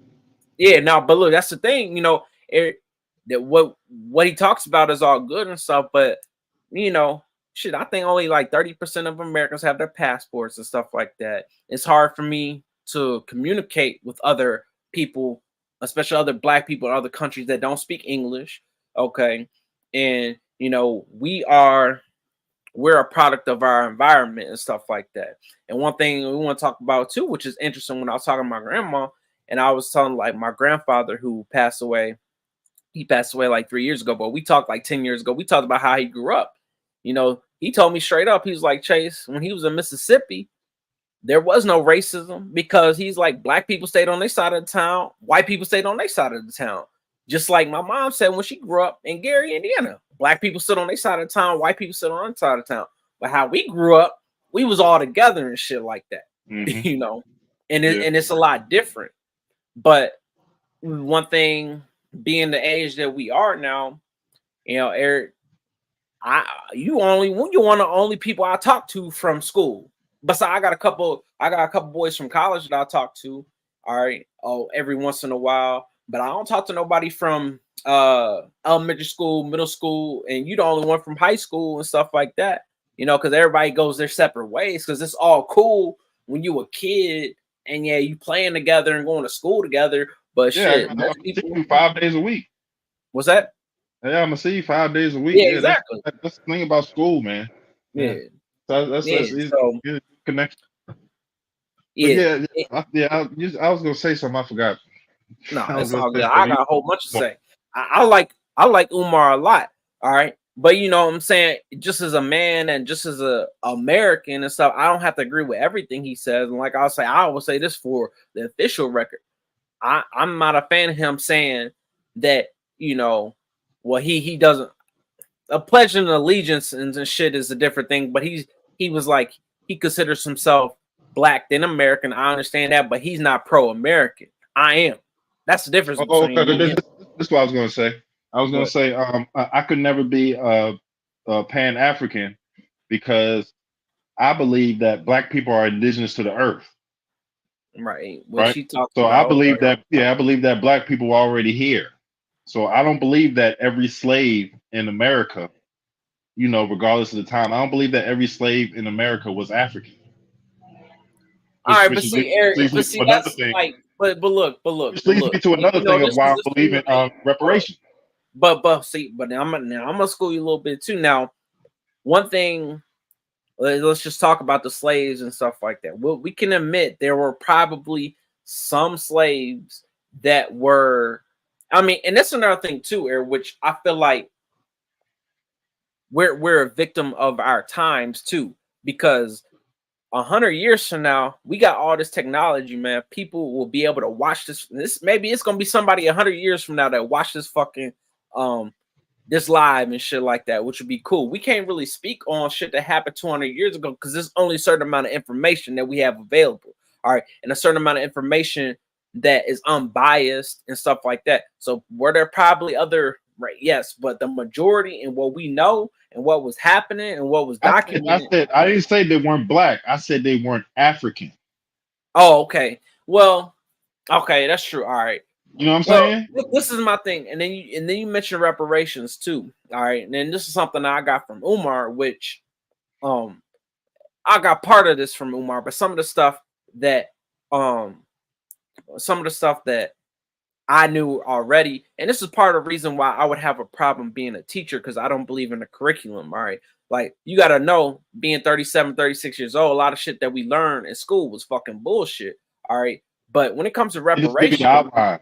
They give you the what's that? outline. They don't give you the Yeah, they give detail. you the outline, but this is something that and I feel like it's very important, and I feel like it's very important for our youth and people that are in school. They need to hear some real shit. Now, one thing he talks about racism and systematic racism, which does exist, which is 100% true, and I'm gonna just Yeah. give you a small example why. All right, we gotta understand, and I'm not gonna even talk about it anymore, but these are just facts right here. The founding fathers were slave owners, like most of them were. Okay, we're slave owners. All right, so when people talk about the Constitution and stuff like Most that, business owners were slave owners. what's that? Most business owners were slave Yeah, owners. exactly. But this is a thing, Eric. Like, It's like you needed asses, you needed you know what I mean, you needed everything. You needed a plow, you needed right? all But that. look, They hold were on. tools But check this out. So to be one used. of this one. All right, I will quote Umar on this because he's like black people. What y'all celebrating July 4th for? Y'all was on the plantation on July 4th, 1970. I mean 1776. You know what I mean? He had me dying laughing with that. He was like, "Why are you celebrating your oppressor's freedom?" See, that's funny to me, but there's truth in that statement. But this is one thing I will say. Just this is a great example. This is a great example when you mentioned reparations just a few minutes ago. And you mentioned, and then we talked about systematic racism. What I'm about to say is just facts. Now, the Homestead Act, all right, when America was expanding in the 1800s, the government was giving white people, all right, the government was giving white people money and rights to land if they would make it the trail out here to out west, like where I'm at. Okay, that's just a fact. That's why all these Midwestern states and all them Great Plains states like Iowa and like Montana and Oregon and shit like that, people was literally like risking their lives and stuff like that to come out here to to get land. They were given, the US government was incentivizing white Americans. If you came out here, you would get land and you could start your community out here. So I remember those punk ass white boys I went to Purdue with. We were talking about like before graduation. He was like, "Man, if I can't get a job, I'm just gonna work on my grandfather's farm and shit like that." And me and my other boy was like, "Man, our grandfathers ain't got no motherfucking farm." You know what I'm saying? Shit, we can't go back. We got to get a job. And it's just a mentality and part of reparations. All right, does not have to be just cash. Okay, there needs to be a lot of stuff done when it comes to reparations. All right, cash should be a small part of it, but one thing that, well, there's not really, there's not technically a white or a black state, but black people got land stolen from them, especially after the Civil War and stuff like that.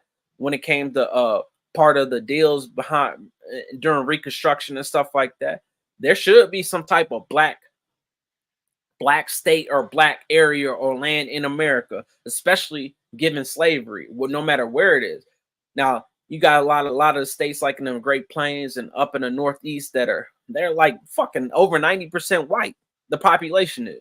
And don't get me wrong, ain't nothing wrong with that and shit, but that's just a fact. All right. But yeah, reparations. I'm about to give you a dumbass example, right? Okay. Say say I'm outside and I got money hanging out my pocket. You know what I mean? You know what I mean? I got the money phone. You know what I mean? I got it spread out on my arm. I just got all this money, right? And every day you come up to me and say, "Hey man, you know I can do something with that money, and I used to do this for you, and you know me, but I used to work for you, and I used to be your friend sometimes, and I used to talk to you. There's so many reasons that you should let me have, or at least I should be able to earn some of that money." And every time you come out there and you give me a perfectly logical explanation why you're entitled to some of that money, I punch you right in the face every morning. When you keep on coming out there and getting punched in the face and I tell you to fuck off. That's white people in America, and that's black people. getting punched in the face every morning. You know why? Because this country wasn't built for you. Nah, So what? so you can talk about this country is what was not built for you. It's still not built for you. No, You talk about absolutely not. systematic. There's no way that you can have systematic racism where they put all the men in jail and they got the women gluing hair to their head and having babies that grow up to be men that go to jail.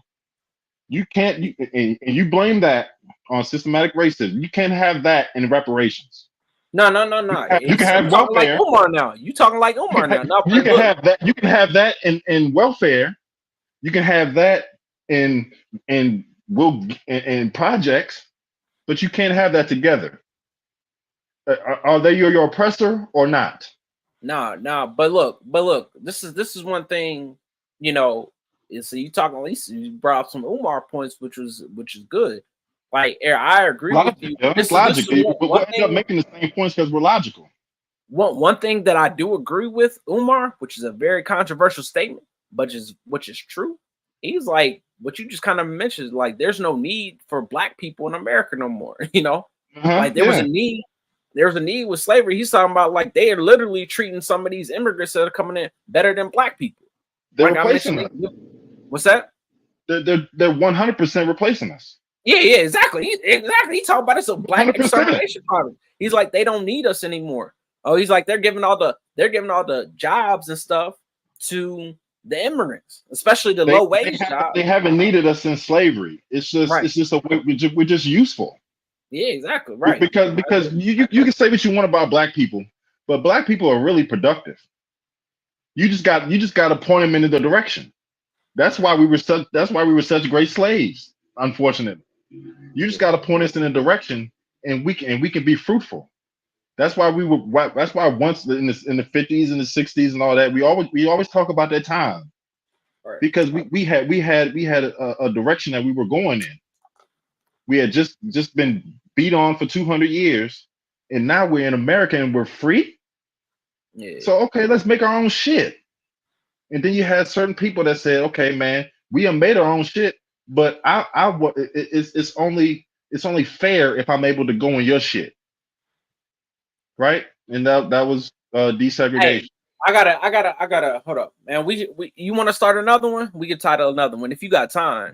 Now my phone about to die, so yeah, we Oh, gotta all do right. we're almost Man, into yeah, the this show. was fine. Because as a matter of fact, I But might do some videos after this. this is But what we're this is supposed to good. do, right? Yeah, This is part of the show, right? yeah. You're right. You're Yeah, right. You're right. Nah, yeah, it's man. just good conversation. But Yep, one thing yep. that Umar said in one of his last videos, which I couldn't agree with more, he said, "Give me my check from my ancestors' unpaid labor, and I will gladly get off your welfare program." Which, hey, man, Yeah, I I'm will take a check, you know, but I'm no, not no, gonna. but this is the I'm never thing. gonna argue Eric, why I should, like people, but I and will he take. talks so good about it. Like, Eric, I don't know about you, but I don't talk to a lot of people younger than us at all. Like, definitely not no kids or anything. I would love to know what they talk like. The world, and especially our country, is different than it was when we was in high school. We didn't have fucking Facebook, all the internet how it was and shit like now and everything. Like, you shouldn't be learning the same shit that we was learning. It should be a little bit different. Like, I want to talk to my cousin. Like, are y'all learning about September 11th? Are y'all learning about current events? Are y'all learning about the Iraq and Afghan war and shit like I can that? tell you. I can tell you. But Uh, the kids they're learning to be they're being taught to be victims. yeah, You know what I mean? Society, American society is going down, so they want to break down the people. They don't want the people to be proud. They don't want them to be yeah, proud. you're right. No, the system that I mean, That's why they all want they want to be all gay or yeah, they want to be exactly. anti-American. They want to sit down during the national anthem. They Something want them to Umar feel talk about too. like He everything's said racist. You know what I they mean? pushing Like the rainbow game. They are pushing the it's rainbow game. Shit. it's just that they want everybody in America to be soft, so you're easily malleable, easily led. Right. So there's nobody easily led than somebody that says, "Oh, this country is systematically racist. I can't do anything. I'm poor because of somebody else." You know what I'm saying? You can say Well, that on a certain level that's because partly I true talk about. though. I know I'm about to say it. you can talk about systematic racism, and I said I can't say that's not untrue because I can look at all the black people in jail, right? So Yeah, I can look at systematic racism and say that okay, that's fucked up. But so aware of systematic racism that I can't do the opposite of what will lead me into the prison system. That's right. And I black people's don't want to problem. do that either, right? And I That's agree with black you on people's that. problem. I'd rather be broke than to be in fucking jail or dead. You know what I'm saying? So shit. Black people are so aware of what white people have done to them in America, but they Right. won't do the opposite of what will lead them to the negativity. Well, and And, that's another thing and too. then you got the music, right? You got the music, you got the bad food in your community. You don't have any books in the schools, and all the schools are fucked up. All the kids fight. Yeah, you got that stuff, but all that can be washed away on the individual level, and that will take time. It will take energy. It's gonna take time, but It would take preparation. It would take consistency. But we have nothing but time.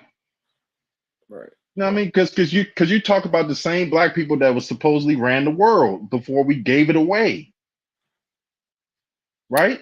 First of all, I haven't said that specifically, but part of one thing Our that pro I blacks do say like. that. Blacks say that. What's that? I said the pro blacks say that. Yeah, they do say that, and that's actually, if I had the opportunity, that's a good point.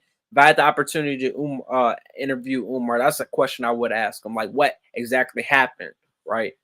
So since black people were the first people on Earth, and we did do a lot, like, why did we become victim of Ugh, colonization and stuff like that? ugh. I would love to hear, because I ain't gonna lie, I would, even if I got some time to just to research that and stuff like that. Because one thing I will say, man, and just even part of my Twitter, it's very important for me as an American just to understand people's perspective and stuff like that. Because I'm out here in California and stuff like that, and it's a lot different than Maryland. All right, it's a lot different, all right, in a lot of ways and stuff. And I'm gonna just tell you this, like, Even though it's still we liberal.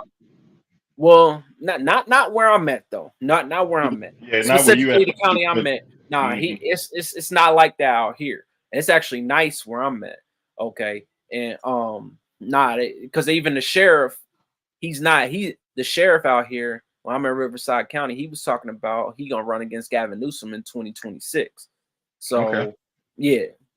No, so where I'm at, nah, it's not. But you go to the next county over, yes, and other places like in Northern California and stuff. No, it's actually nice where I'm at. I can admit that, So I don't see, there's not a lot of crime around where I'm at all.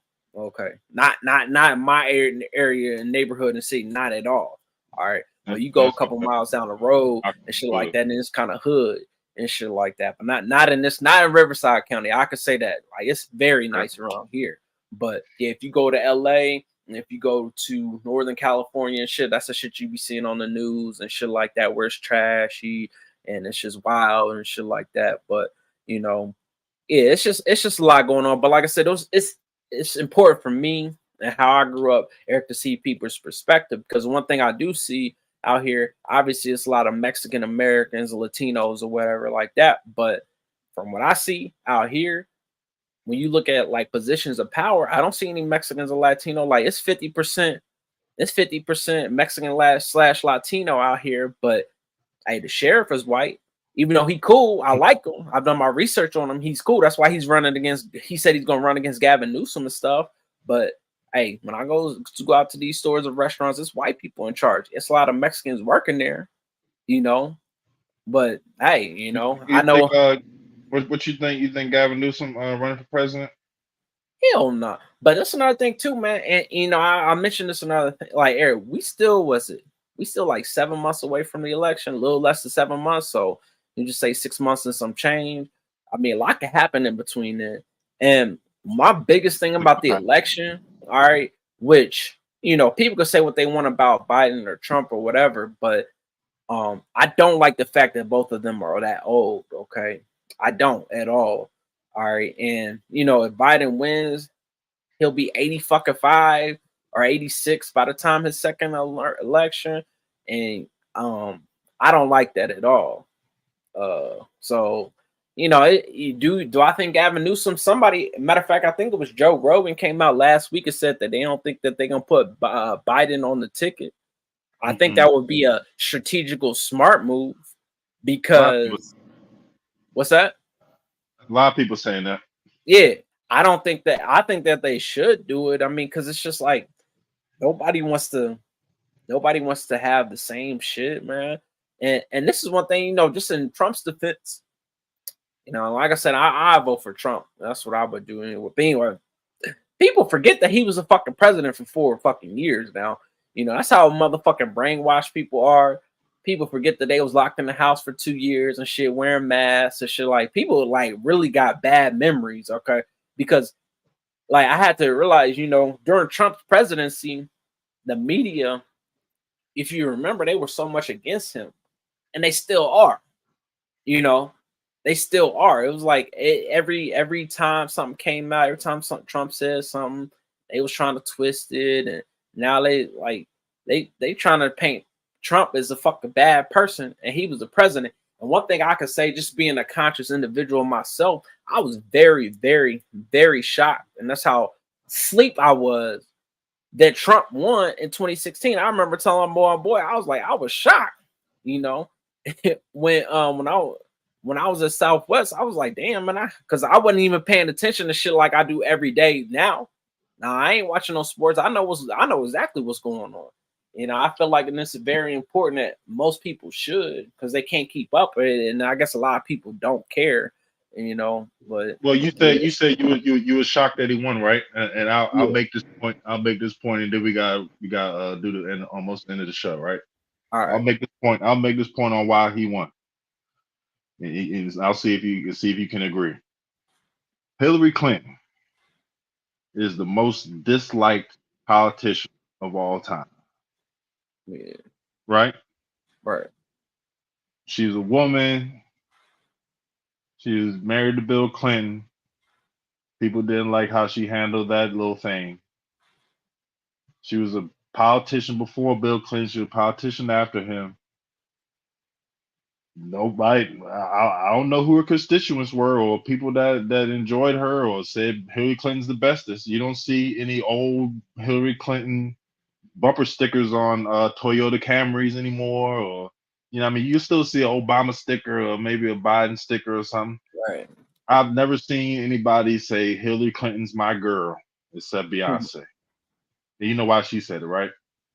And Nah, then you wait, and then we wait till Hillary Clinton runs for president, and the whole internet gets together and decides to lie on this person and say she did the most terrible things humanly possible, and they named it. They started talking about pizza, right? mhm, So if that's untrue, why would the whole internet get together and then lie on you and several people that worked with you your whole career if you weren't the most disliked politician of all time? If they were lying, that's if they were lying.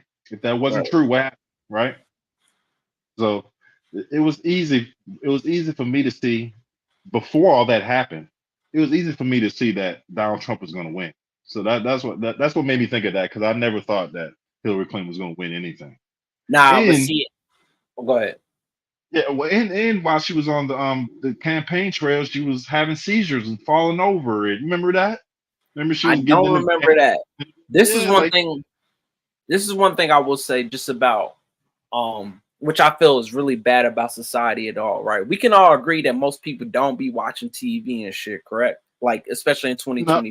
but people our age, but that's what I'm saying. Our parents watch a hell of TV. Yeah, You know, that's true. get That's a good point. But then old look, people but look, getting pro. this is all my Somebody's thing. watching the View. Yeah, somebody is, Yeah, but look, this is my thing. There ain't nobody watching the news on besides like old people. yeah. But all of a sudden, when election time comes around, people be tuning into the fucking news to see what they saying. And one thing that is just the truth, and yeah, I got it from Umar, and I can admit it, it's just like, man, you gotta think about like these media people are ran by these fucking Jewish companies and Jewish CEOs and a lot. You know, I came out with a video about that. They control the narrative and shit like that. You know, so it's just like I mean, that's why, you asked me, and that's why I was thinking about doing a video. After this, I might do a little short video. I don't give a fuck about Israel, Ukraine, or nothing, man. Like, that's the reason our money ain't worth shit. Why the fuck are we literally sending cash to a motherfucking country in the Middle East? Like, we shouldn't be sending a motherfucking dime. They Okay. splitting all that money up, man. They Yeah. cashing out. That's all it Yeah, we is. shouldn't be we should not be sending no US currency to a country that does not actually, use US currency for. I mean, we shouldn't be sending no US currency to no other country, period. Like, I understand if y'all need That's like resources or United Way. equipment. What's that? You ever heard of United Way, the charity Yeah, company? Yeah, yeah, you give them 100,000 and 15,000 make it to the little people. You know, yeah, that's crazy. that's just how it works. Yeah, that's just real crazy, man. I don't know, man. We just got a lot of shit going on. And I feel like Um, it's but I will say the difference between now and 4 years ago, man, like 2020 was a wild year, man. And I keep on saying that this year is gonna be wild too, but so far it hasn't. All right, we had all them riots, COVID, it was All really that going back. get Trump out of office. What's that? All that was to get Trump out of office.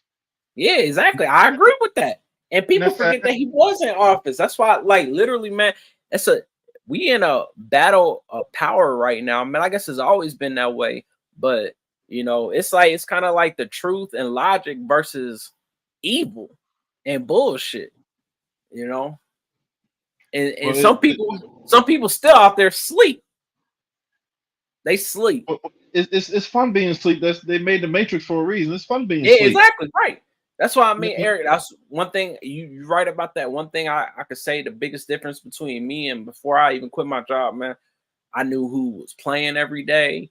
I was watching First Take every day and Undisputed. I was, reading gossip and bullshit. I don't give a fuck about none of that shit, dude. I couldn't tell you who's playing today to save my motherfucking life. No basketball, no football, no, excuse me, no basketball, no baseball, and no ice hockey. I couldn't tell you. I don't know and I don't care. And that's the difference between me and a lot of people. Yeah, I know we doing a UFC show and I'll know who for the next show, but I got different priorities now. I don't want to be talking about bullshit. I'm not on fucking TikTok. I never would get on TikTok. And bringing up TikTok for a second before we end, I do think it's, we haven't mentioned that, and I didn't mention that before, but yeah, they are bringing up TikTok and banning TikTok, and I need to follow up on that. I know they were talking about it a couple weeks ago, but it's an election year. You don't think that on election night people are gonna be, on TikTok seeing what people are talking about and saying and shit like that because they know how powerful it is, especially with the younger people and everything like that. So, it's just gonna be interesting if, especially on election night, if they do what they were doing 4 years ago, counting votes after election night and shit like that. And that's another thing too, which maybe one day, and I can do a Pharaoh type video. Need to talk about 2020, the election, from election night to the inauguration, and how wild that time was, man.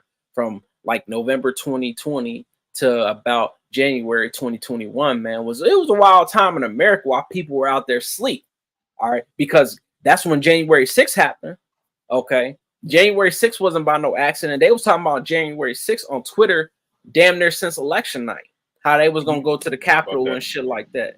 So, yeah, man, it's a lot. And that's like I told you, that's another the reason why I'm against Vivek. Vivek ain't no January 6th patriot. Okay, he's not.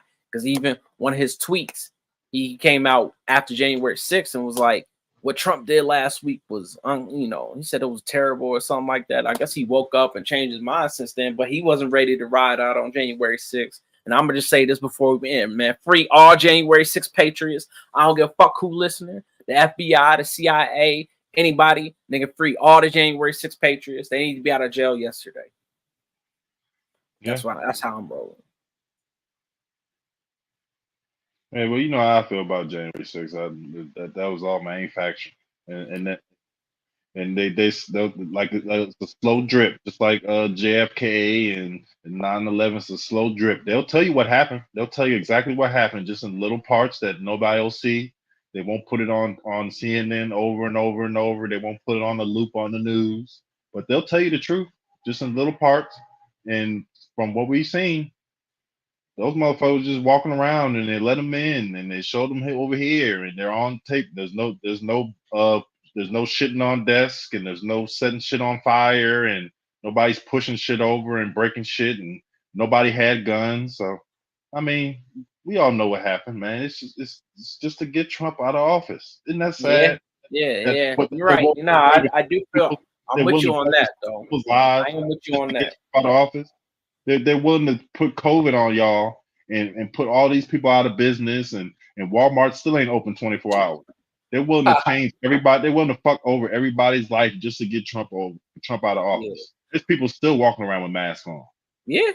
Definitely out here too, 100%. You know what I'm saying? And that was a worldwide pandemic. Yeah, But it's still do people. you think if Hillary Clinton was the president and they would have put COVID on everybody, it would have been any different? Probably not. I mean, because it was bigger than Trump. But it was two birds with one stone. We can get him out of office, and we can do this little experiment, Yeah, and that's what somebody happened. said, and I don't know if but that's how sleep I was. They said if Hillary Clinton won, we would have been fucking shooting it out during COVID and shit. Like, even though that was happening anyway, but on a larger scale, because people said she had evil intent, which clearly, people need to do their research. Hillary Clinton is evil and shit I like mean, that. you hear what I just said. Like, I mean, that there's YouTube videos about all the people that died miraculously close to those people. Just Yeah, of recently, course. I mean, yeah. I you know. mean, you know what? Like, like I said, I ain't gonna say I hate to reference people, but Pharaoh, he was I the one who reference put me on all all the time. that shit. Yeah, you can reference people. Yeah, you know what I mean. If Yeah, Pharaoh was the one information, who put me on all that shit. And yeah. it's hard to you can't argue with facts. And Pharaoh was really good with putting out the facts. We do Yes, need Pharaoh on the show. information is I'm gonna get information. matter of fact. That's why I'll never say nothing bad about Umar. Like information is information. Like Yeah, you can right, be right, right. boisterous, you can be loud, you can curse, you can say whatever, you know what I mean? But information is information. You know what I mean? You know what I mean? I feel terrible about myself sometimes because I've taken in so much information, but you know me, I can't make no money with it. You Right, know what I'm saying? I've always yeah, taken in information. exactly, man. That's I got that's so much in my brain. You know what I mean? right. I can Yeah, think you're about. right. I got No, I such a agree with different you on that, man. perspective. I But agree with you on that, that's man. what I'm That's why you my nigga. You know what I'm saying? We both got a whole new information. saying. But I need to turn this into some profit, and hopefully, maybe this live stream can go viral. Shit, I need somebody in the government to watch it or something. Fuck it, I don't care, man. We some good Americans that are African Americans. We have a lot of information, and like I said, man, this is gonna be, one thing I told my mom and my family, even I was talking to my grandma yesterday, our lives aren't over. Shit, my grandma 86 and she's still driving around. She look good and everything. We Yeah, still got yeah. a lot of life to live. Our life ain't over, you know. And I feel like one really good thing, like you said, man, we just living different. Yeah, I want to have kids in a family, but I want to be in the right situation and find the right person before I do that. I ain't just out I fucking think I'm around gonna no just make more. a bad decision. I think I'm gonna get myself to a certain place, and I'm gonna go out and make a bad decision. Just try to pick a Yeah, fuck you, right. Sometimes you just just gotta pick a say decent fuck. chick. Yeah, just pick a decent chick, man. Because I'm not gonna. I mean, I ain't gonna go out here and give me a lawyer, but I can give me a teacher. You know what I mean? You know what I That's mean? I funny. can give. Nah, You know what man, you I'm got to shoot high. And I need to get me a lawyer. Fuck, saying? I You need to know get what I'm me a saying? lawyer. Yeah. But it's almost the end of the show, man. What's your final thoughts, man? My final thoughts is, man, shit. I find it's an interesting month. I will say, and this is a good point to end it. I watched Birth of a Nation. Matter of fact, because Oh my god, there. One damn. thing I will say. One thing I will say. Hold on, let me finish. I If anybody watching this, no matter what it's time, because I'm gonna keep it as long as my YouTube channel and we gonna put this on Rumble too, as long as my shit is up, I want people to know that since 2020, I became a conscious person. I was like an adult that found out Santa Claus wasn't real. All right. Found out COVID was bullshit. All right. I know found out they was trying to steal the election. I found out they was raping kids and shit like that. I found out white people still racist as hell. And it was like an aha moment to me. But anyway, couple nights ago, I watched Birth of a Nation. All right, which is about the Nat Turner Revolution.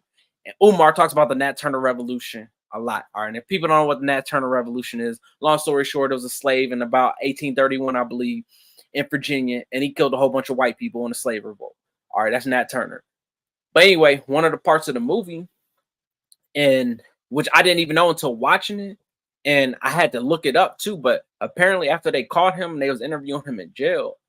One of the reasons why he did it was because he said that he felt it was a perfect time because it was just an eclipse that happened. And what do we just have happen? An eclipse. So I feel like everything happening in my life is happening for a reason and stuff like that. It was funny. We just had an eclipse. I was watching Nat Turner because that's the type of information that I seek. And I believe that everything happens for a reason. And hey, man, we do got a bright future. Shit, like you said, one of the realest shit you said to me a long time ago, Eric, was like, hey, we made it this far. You right. You know what I'm saying? We made it this far. So yeah, we gonna have more shows. There's gonna be more good content, and we gonna have more podcasts, and hopefully, shit, you know, a small goal we can increase in viewership, and I'm gonna put this on YouTube. It's automatically gonna go on YouTube and Rumble, and I appreciate anybody who watched it, and we can go from there. What you got to end with?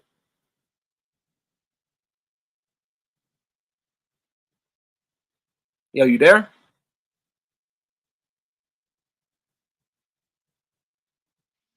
Can you hear me?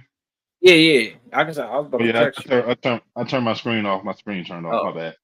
But yeah, this almost the end of the show, and my final thoughts are, I want to apologize to the UFC.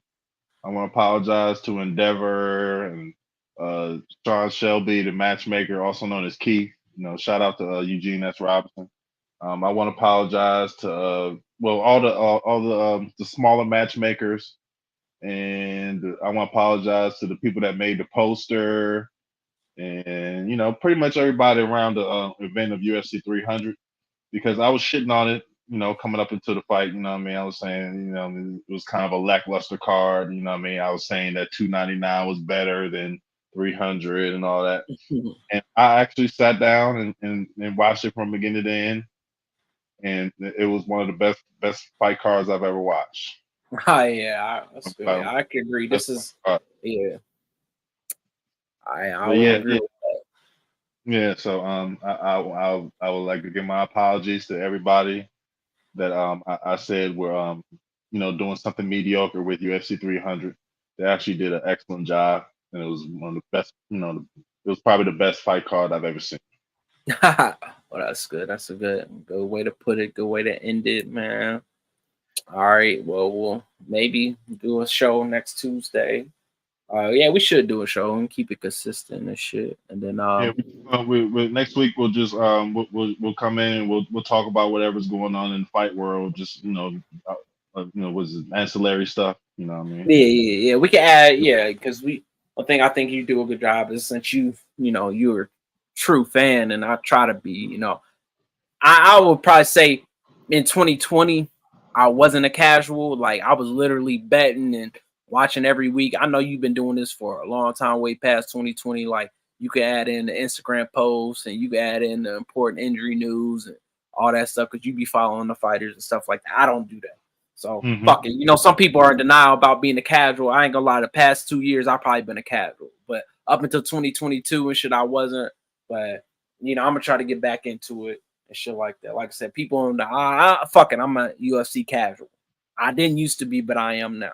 But I'm trying to get back into That's the dynamic of the show. You know what I mean? So yeah, you know what I mean, that's the dynamic we got going. So right. we'll do a little bit of bullshit news, and we'll lose viewers for a little while, Yeah, and fuck it. you know. Who cares? Ain't nobody Yeah, watching this we can shit do it. We no can do a show next week. You gotta stay. That's what YouTube is, staying consistent, even if right, nobody's watching.